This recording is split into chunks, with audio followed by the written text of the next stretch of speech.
spiderettes, arachnids, and spinsters. Yes, I guess you could say I'm a bit of a spinster now because I have been spinning my own yarn, and this is my spinning wheel. Granted, right now it is disassembled, but the reason why is because I wanted to show you how easy it is that you can put it together. This is the Pollywog by Spinolutions. I love it. I absolutely love it, and this is not sponsored, not affiliated. I bought this out of pocket with my own money, and I'm glad I did. That's just me personally. I bought this wheel through Crafty Housewives, and I'm going to put a link in the description box down below if you want to check it out. To me, the price was right for a beginner wheel. They also call it a child's wheel because it is small, but in spite of its size, it works. It totally works. In fact, this right here is yarn that I spun with this wheel, and I'm delighted. And there is a bit of a learning curve, and I will go into that later. There are pros and cons. I will go into that later. But what I wanted to do is show you that in spite of the fact that it comes in a couple of pieces, it was very well wrapped when it was packaged and shipped, and it is very, very easy to put together. So I'm going to show you that first. Okay, so now here we have the base of our spinning wheel. And I know that this is kind of silly, but just the treadles, these right here are the treadles. And they look like little froggy feet as they go up and down. And that alone, I know it's kind of gimmicky, but, and it's still going. It's kind of gimmicky, but it works. It runs very, very, very smoothly. You don't need a lot of pressure in order to get this going. And also there isn't a lot of what they refer to as kickback, where it's difficult to go from one direction to another, or you're wanting to go clockwise and it keeps going counterclockwise. We'll get into that. But this is how it comes. Very, very easy to assemble. Now this is the flyer. And so you put your bobbins on here, and basically you attach this piece to this piece. Very, very simple indeed. Now, what I'm going to do is I'm going to show you just how easy. Now also, something to keep in mind is that in spite of this is a 4-ounce flyer. Okay, so you can fit a 4-ounce bobbin onto here. Very simply, I will show you. And there is an upgrade that you can get. So you're not just strictly stuck with, and I don't want to say stuck, but limited to just a 4-ounce flyer. They do also have a 12-ounce, if I'm not mistaken. You know, that of course is sold separately. You know, as far as what I have here, comes with the 4-ounce flyer, 3 bobbins, 3 rods for the lazy cape, which I will show you, and the main component, and of course the drive band. Okay, this all was about $420, I believe. You know, I mean, at the time that I bought it. If you wanted to get the 12-ounce flyer, it is more money. They also have an accelerator, which also would attach itself to here, and that of course is some more money. They're sold separately, but it's basically like playing with Transformers and having upgrades and so forth. You can do more with it if you so choose. Now, really quite simply, you just rest this right in here, and then you screw it in. It's really, really, really that easy.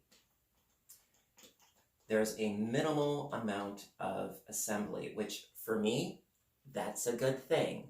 You know, because I'm crafty, but I'm no handyman, okay? Definitely not. And you know, hammers, nails, tools that I can inadvertently hurt myself with, not good. No, not good. All right, so my wheel is now assembled for all intents and purposes. It's that easy. And then up here, there are 3 holes, and it comes with these little rods, and you just pop them in here, Now this is your Lazy Kate. Now this holds your bobbins that are not being currently used. Also, it is used for plying.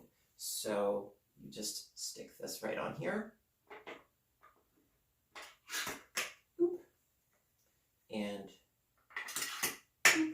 And then third one, well, you're going to need to use the third one. Now, the orifice here, by the way, this is magnetic, which I love. It's so easy to get on and off, which of course right now, there we go, I'm having an issue. It's magnetic, so it's very easy to get this on and off. This is a, let me get closer here. This is a hook orifice. It's not a tube orifice, so it's really, really easy to use. Very, very easy to use, I must say. So all you have to do is take your empty bobbin and put it onto here. This is also magnetic, so it stays in place. Very, very easy. See? Not going anywhere. And then you take your orifice hook piece and you put that on there as well. And you are almost ready to rock. Now, I just have to do one more thing, and that is put on the drive band. For me, this is a bit of an annoyance, but it's a necessary evil, otherwise your wheel's not going to go anywhere. So, now, also, we have here, we have 3 different gears, speeds, if you will. There's a large wheel, a slightly smaller wheel, and then a really smaller wheel. The smaller the gear, if you will, the smaller the wheel, the faster your wheel will spin. And like it's almost like if you're riding a bike, you know, if you're putting it into a speed where, you know, you're not moving your feet as much, but the wheel has that much more power and speed behind it, you know, which would be if you were, I believe, going uphill? You know what, it's been such a long time since I rode a bike, but the larger wheel, it takes more pedaling to get more spin going or more twist. So all you have to do is just, all right, now I'm going to back up here. Backing up. Okay, so in order to get your drive band on, just move your little footsies out of the way. And I find it's easiest if you take the drive band and you put it over this first, and I go on to the smallest setting first. And then it's just a matter of getting the drive band onto the wheel, which is not impossible. It can be a little bit fiddly because it's basically a large rubber band that doesn't want to behave, but I'm getting there. Also, this is sort of an awkward angle. And then you will be ready to rock. And almost there. There we go. And then I always like to have it on, there are 2 notches actually. I like to have it on the notch closest towards me. And there we go, shaboom. And then I like to adjust my band so that it's on the biggest whirl setting. And then move your little footsies, and then you are ready to rock. Now I just wanted to show you real quick what I mean, a little bit more up close, if you will, about the whirls, if you will. So, excuse my camera work here. So you can see that my drive band is on the biggest one, and then there are 2 slightly smaller ones. And that's if you want to change your gear, you know, the amount of force necessary in order to get your wheel going. So that's what you do.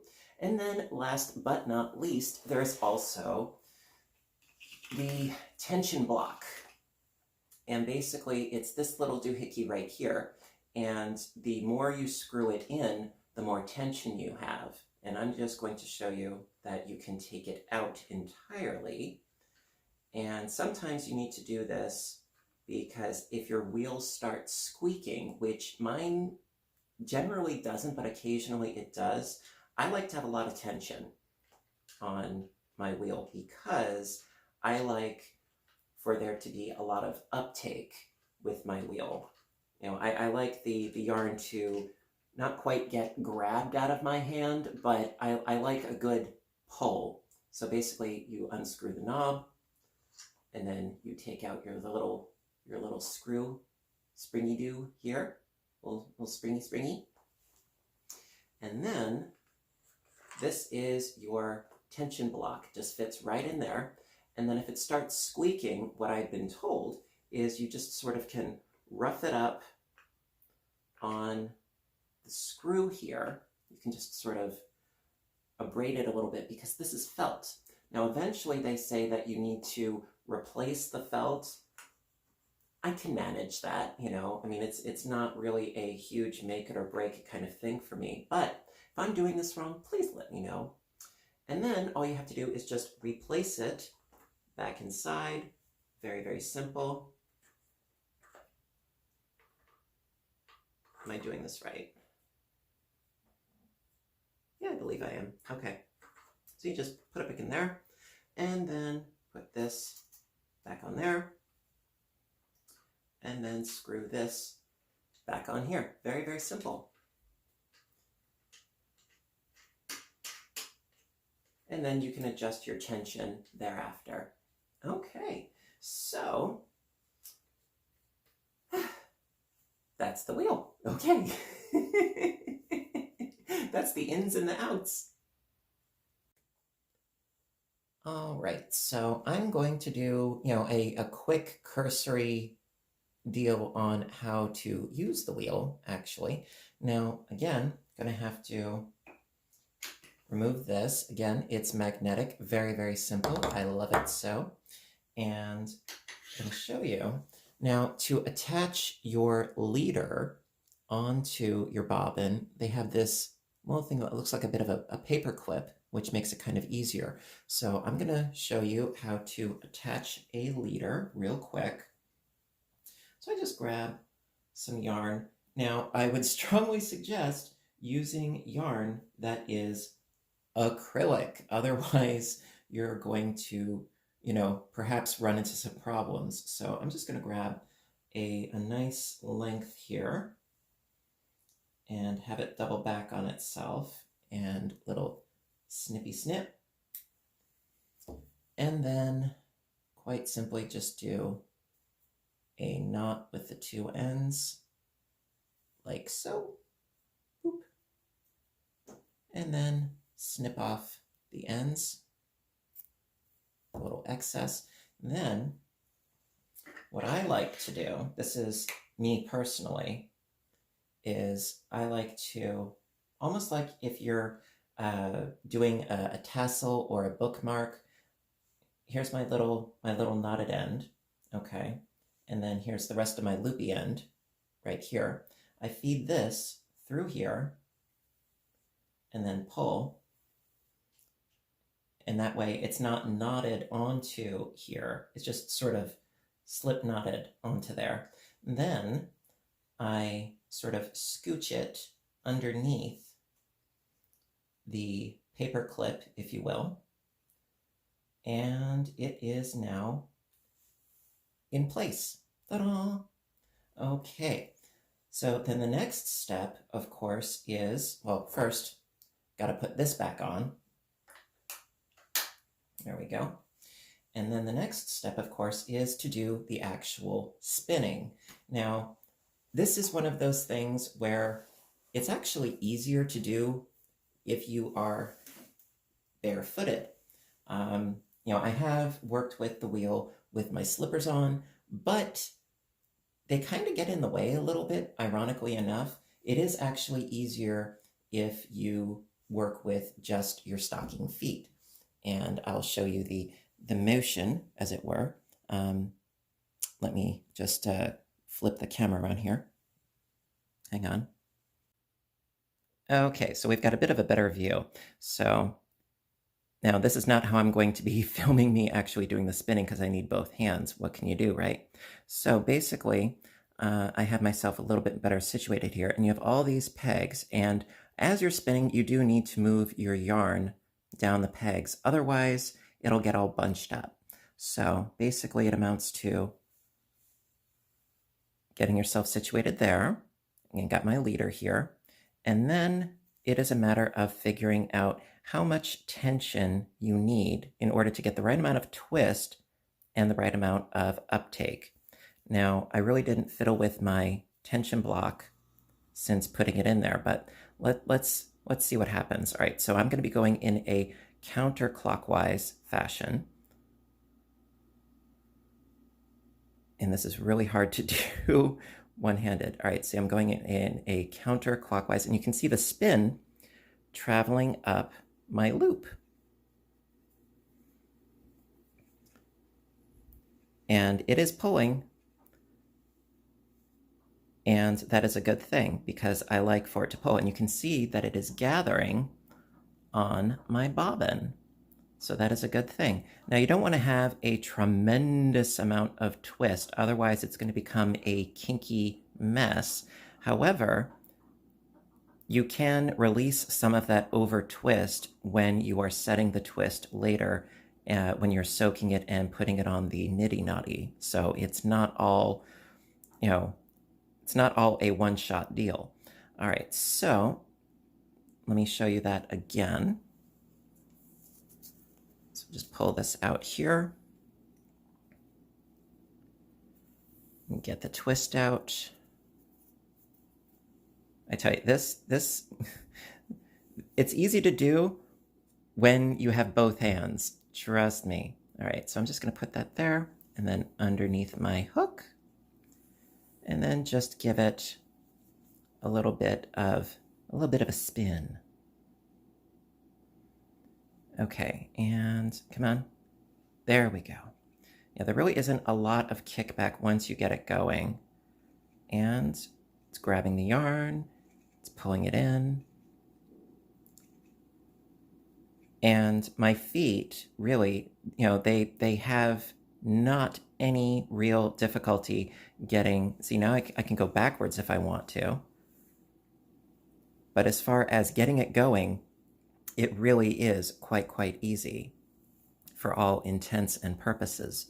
So what I'm going to do now is I'm going to show you how you can do a little bit of spinning. I might do a more in-depth kind of overview on this, but I just wanted to give you, sort of a cursory look at just how easy this wheel is to use in spite of my filming technical difficulties.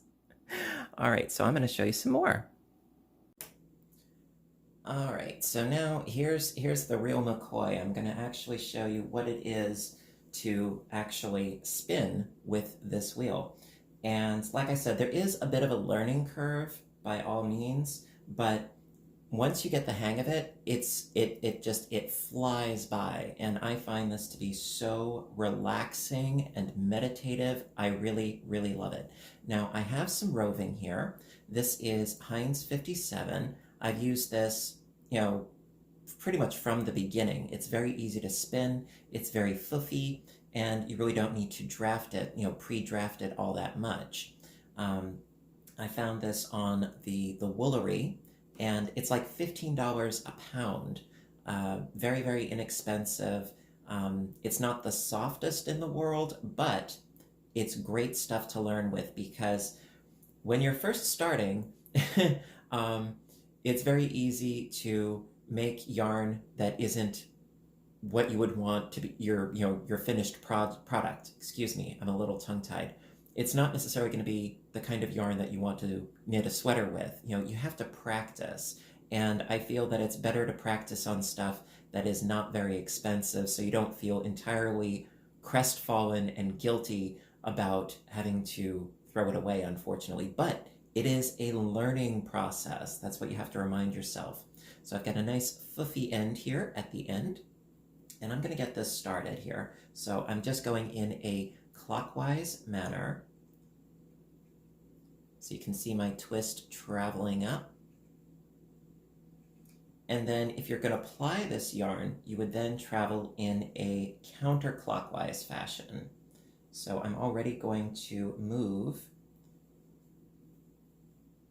my peg to the next peg down, alternating back and forth between the two sides. And let's actually add just a little bit more tension. And it's really a matter of personal preference and taste, quite frankly. All right, so let's get this up a little bit more.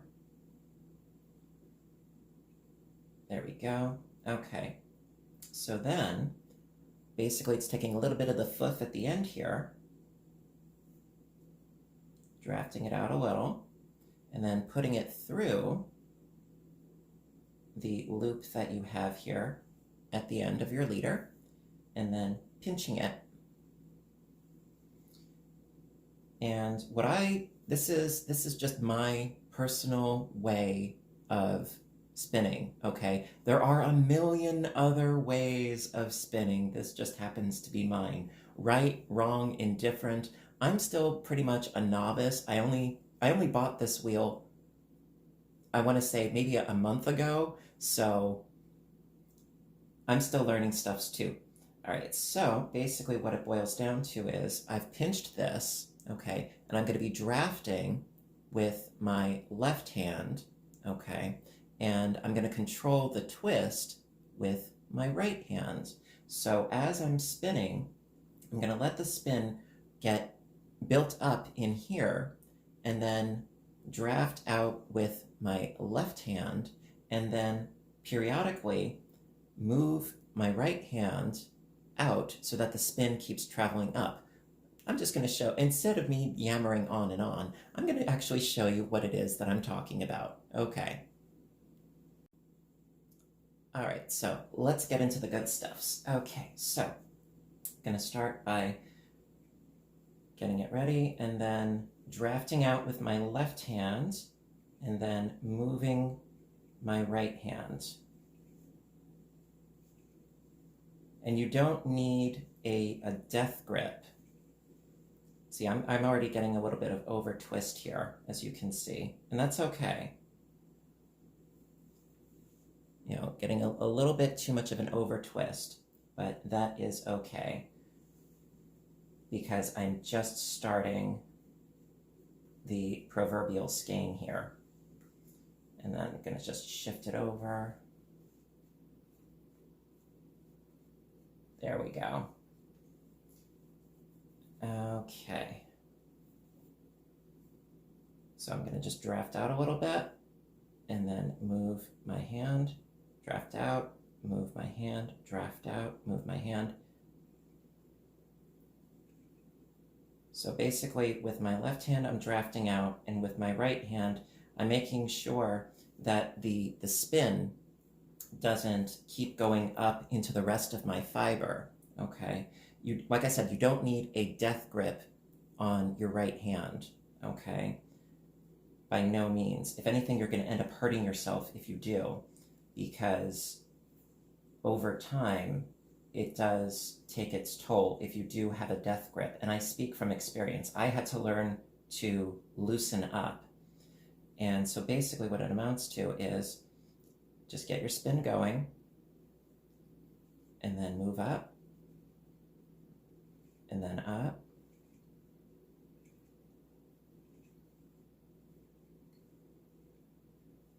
and up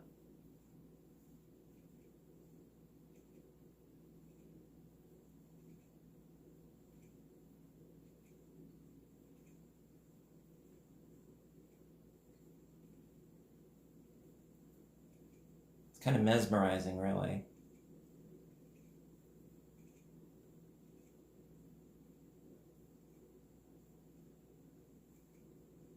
And the thing is that you want to have enough twist in your yarn so that it doesn't come apart.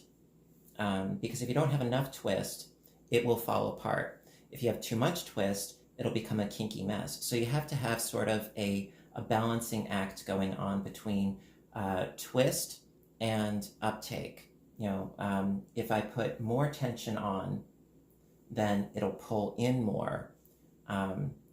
And because like right now, yes, I have a lot of twist, as you can see. But if you see this little dude right here, okay, if I applied my yarn, that's how it would look, you know, and that's actually kind of a good thing. So I'm just going to move my hook doodad right there again, get it going down here, because you want to fill up the whole bobbin. Unfortunately, with this, it doesn't just automatically move and compensate. You have to do that yourself. But overall, I do love spinning, and I do love this wheel very, very, very much. Now, there are pros and there are cons, just as there are with anything and everything. Basically, if you compare this to using a drop spindle, well, this is a lot faster, as you can see. However, it's also comparatively a lot more expensive because a drop spindle, I mean, I bought mine for about $15, which really is, you know, pretty nominal. This, it was about $420. However, if you want to spin a lot of yarn on, you know, a regular basis, well, then this would be your route to go. Now, there are a lot of wheels out there on the market, granted. Now, it's almost like buying a car. You might want to test drive it first. If you can find a retailer that has these where you can test it out, I would say try that first, because it's not going to necessarily be, you know, it might not feel right for you. This one, I think personally, it does. You know, it feels right for me and it works well for me, you know, in spite of the size. I mean, it's very, very compact, as you can see. The only problem that I have, I would say, with this wheel is that, I mean, they call them 4-ounce bobbins, but I can't fit 4 ounces of yarn onto a bobbin.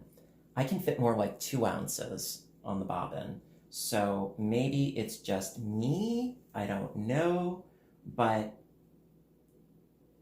oh, actually, you know what? I put this in wrong. That's why I'm having a problem. See, I made a mistake. I made a boo-boo when I put in my tension. That's why I'm having issues here. My bad. Hey, I make mistakes too. See, what I did was I put this in the opposite way. This little white cap has to be facing inwards. There we go. Now my tension's going to be better. I was wondering what was wrong. See, I make mistakes too. I own up to that. Okay, so now my tension should be better. Okay, here we go. See, I was wondering about that. See, I learn things too. You know, I make mistakes, most assuredly. All right, so now my tension should be working better. There we go. Now it feels better. Yeah, it's almost like buying a car. You know, everybody has different tastes and styles about what kind of car they want to drive. I mean, me personally, I have never driven a stick shift. I have no interest in driving a stick shift at all. Hopefully I'll never have the need to learn, but you know, every car, just like every spinning wheel, is a little bit different. And it's a matter of finding the right one for you. Do I feel that this one is the right one for me? So far, yes. The only thing that I would change, quite frankly, is the bobbin size for the flyer. Now, yes, there is the upgrade, the 12-ounce upgrade. However, I think I personally would be more inclined to get the next bigger wheel, which is actually called the Bullfrog. And that one has 16-ounce bobbins, and I would be more inclined to get that myself. That's just me personally.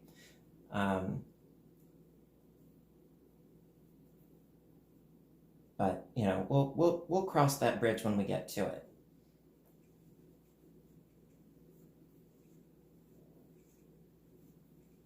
There we go. So yeah, every now and then you have to just sort of scoot your, your yarn up to the next peg, which is really, really quite easy.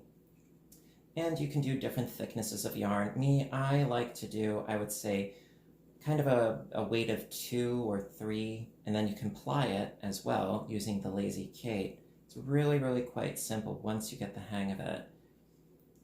Now right now, I mean, I'm not doing a superb job. I'm just sort of trying to show you that yes, you can produce yarn relatively quickly, not paying a tremendous amount of attention to what I am doing. But I just wanted to show you what you can, in fact, do. Now, also, just sort of like a quick little extra, if you're like, uh-oh, I broke my fiber, what do I do? What do I do? Well, I'll show you. It's really not that hard to rejoin more fiber. So I'm going to show you that real quick, just a little extra. All right, so if your fiber it has run out, or if it breaks, well, you get your fresh fiber and your old fiber. You lay one on top of the other, and you want it to be a little foofed, if you will. And you build up a little bit of spin, and then you can just sort of smush them together and draft and pull, and you have a pretty seamless join. Now, there are lots of spinners on YouTube that can show you better than I can. As I said, I am just a novice. I am just a beginner, really. But I really enjoy doing what I do, and I wanted to show you guys what I do, because to me, it's a lot of fun, and this may or may not be the path for you. Maybe not, but you never know unless you're exposed to new things and new ideas and new techniques and so on and so forth. So I wanted to show you guys, because I'm glad that I took the jump and I decided to give this a try. See, right now it's building up quite a bit on here, so I'd have to move it. I'm glad that I made the jump. I'm glad that I took the chance, because I really do like this wheel very, very, very much. And I like the design. I like how it's easy to use, and I could totally see myself getting the next wheel up, which would be the bullfrog. I personally could see myself doing that over time. But I think that considering the price, that for me, it was worth it. And, again, not sponsored, not affiliated, but that way you are getting a 100% honest review. And I've always prided myself on being totally transparent with you guys, and I'm not going to change that anytime soon. So, that being said, I'm officially a spinster. Yes, I have crossed that threshold. I am now a spinster. Or a spinster Mr. Spinster. I don't know, it's a tongue twister. At any rate, oy vey. Alright, so last but not least, if you are done spinning for the time being, all you have to do is just sort of scoot your yarn forward, and then you can quite easily just wrap it around these 2 pegs here, and then it's locked into place very nicely, very easily. And then you can just sort of wrap it like that, so it's good to go when you are good to go. So, that being said, I hope you liked this, because I know that this is, not the usual kind of video that I do. A little bit difficult filming-wise. I'm sure you gathered that by now. But a lot of fun. Let me get my slippers out of the way. A lot of fun, and I wanted to show you because I've been meaning to show you a review on this wheel because I've been spinning with it now for a while. I really enjoy it. I wouldn't say this is a full-fledged tutorial on how to spin, but it's more of a cursory overview, if you will. There are a lot of spinners out there who could probably do this better justice than I, but I wanted to show you guys anyway, because if I can do it, then I'm sure that some of you can do it as well, I'm sure. But it does take practice. Oh, yes, it does take practice. It takes time, patience, a dash of humility, I will be the first to say. It took me a while to get the hang of it, but when I did, I found, yes, it is worth it. And I love my wheel, my little Pollywog, I do. And would I recommend it? Definitely. If it is in your price range, then I would say, yes, go for it. If you have the possibility of giving it a test drive first, I would strongly suggest that because you might find that there's something else that you have in mind. Really, I would say the only con, the only drawback for me personally is the size of the bobbins, because I would like to be able to produce longer skeins of yarn.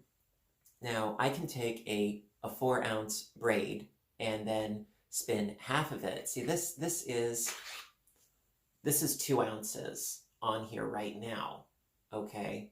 Now, I don't think you can fit another 2 ounces. I mean, based on what we have going on here, do you think that you could fit another 2 ounces on here? Personally, I don't think so. So, to me, that's the only real drawback as far as the bobbin sizes, is not being able to fit a full 4 ounces onto one bobbin. That's the only drawback for me, because then it's a matter of making smaller hanks of yarn that you then either join together or you use them as smaller separate hanks.